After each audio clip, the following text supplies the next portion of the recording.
Ийгиликсиздик.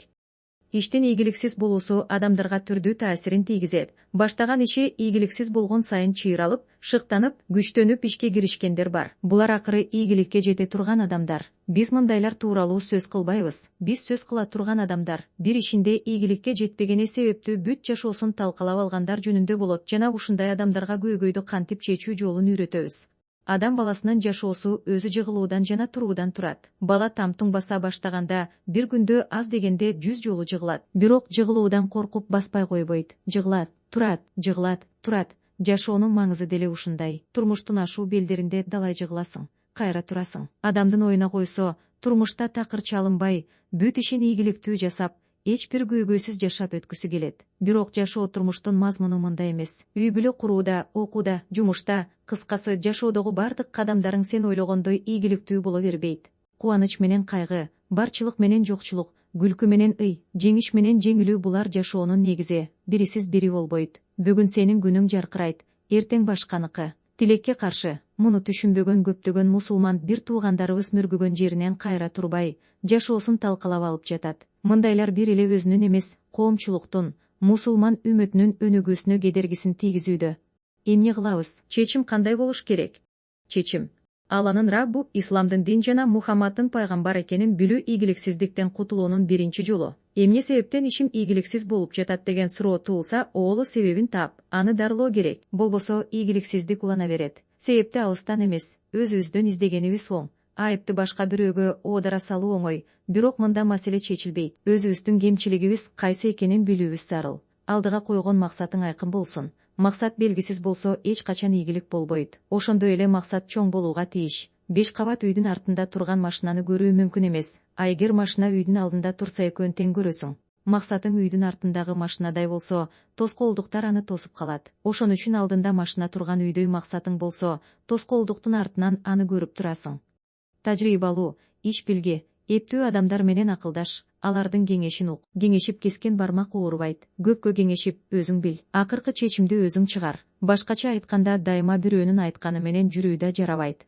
Пайгамбарыбыздын ага Алланын тынчтыгы жана мактоосу болсун өмүр таржымалын сөзсүз оку. Дин мээнетинде канча жолу ийгиликсиз калып, канча жолу кайра аракет кылганын байка. Пайгамбарыбыздын ага Алланын тынчтыгы жана мактоосу болсун басып өткөн жолу биздин жашообузга чоң сабак боло турган окуяларга бай.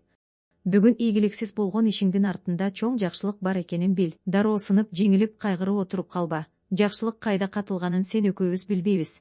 Бир жыгылып, ошол бойдон жата бербе. Тур да экинчи аракетиңди жаса. Уйгунадан көтөрүп бара жаткан кумурскага саресеп салчы. Канча ирет түшүрүп, канча ирет көтөргөнүн көзүң менен көрөсүң. Кумурскадай боло албайсыңбы? Эч качан жакшылыктан үмүт үзбө. Дүйнөдөгү ийгиликтүү деп белгилүү болгондордун баары бир кезде ийгиликсиз адам болгон. Турмуштун тепкисине кабылган адам бышык болот. Кыялыңа келген иштин баарын эле аткарууга камына бербе. Колдон келе турган ишти кыл. Көрпөңө карап бутуңду сун. Болбогон ишке умтулуу адамды сындырат. Боло турган иштен да чыгындырат. Кээде сага жаман көрүнгөн иш сен үчүн жакшы болуусу да мүмкүн. Бакара сүрөсү 216-аят. Зыяндуу, туура эмес, жаман көрүнгөн ишке туш болсоң, бул акыры жакшылыкка алып барышы мүмкүн. Ошон үчүн кээде артка чегинип, сен үчүн пайдасыз ишке барып турсаң болот. Аллага таян, Аллага ишен, ага тобокел кыл. Ойчул ойлонгуча тобокелчи үйгө жетиптир. Аллага жалбарып дуа кыл, ишиңдин жүрүшүн суран. Күнөөлөрүңө тообо кылып, көбүрөөк кечирим тиле. Иштин жүрүшпөгөнү, жашоодогу жетишпестиктер, берекенин жоктугу көбүнчө күнөөлөр себептүү болот.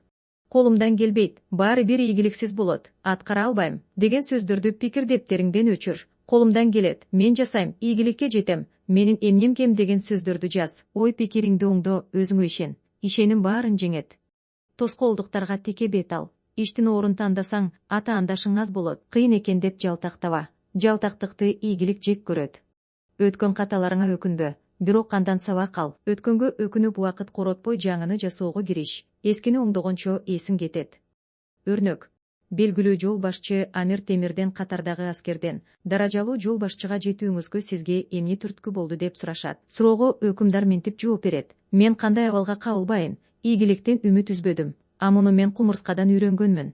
Бир жолу душмандардан качып, эски арабанын астына жашындым. Жашоодон үмүтүм үзүлүп калган эле. эңкейип отуруп, өзүнүн 2 барабар чоң буудайды көтөрүп бара жаткан кумурскага көзүм түштү. Жолунда жаткан бутактын сыныгынан өтүү кумурска үчүн машакат болду. Бутакка эми эле чыкканда оозунан буудай түшүп кетет. Кумурска кайра түшүп, ырыскысын тиштеп кайрадан бутакка жармашат. Ушинтип кумурска бул кыймылын жок эле дегенде 50 жолу кайталады. Акыры буудайды бутактан алып өтүп, андан ары жолун улады. Мына ушул кумурсканы карап отуруп, менде жашоого үмүт оту жанды. Адам боло туруп ушул кумурскадай боло албасам деген ой пайда болду. Ушундан кийин максатыма жетмейинче, кандай кыйынчылык болбосун артка кайтпас болдум. Жусуп пайгамбар зынданда жатканда, аны менен 2 адам бирге болгон. Ал тиги экөөсүнө жакшы мамиле жасап, сый урматка бөлөчү. Ал анын буйругу экен тиги экөө Жусуптан мурда зындандан чыгып кетишти. Жусуп болсо алардан соң дагы 7 жыл зынданда калды. Бирок тигилердин бири кызматчы кул болуу үчүн чыгарылса, экинчиси өлүмгө тартылуу үчүн чыгарылган эле. А Жусуп алардан 7 жыл кийин чыкканы менен падышанын казына башчысы болуу үчүн чыгарылды. Ийгилик бакыт канчалык кечигип келсе, ошончолук баалуу да, даамдуу да болоору бышык.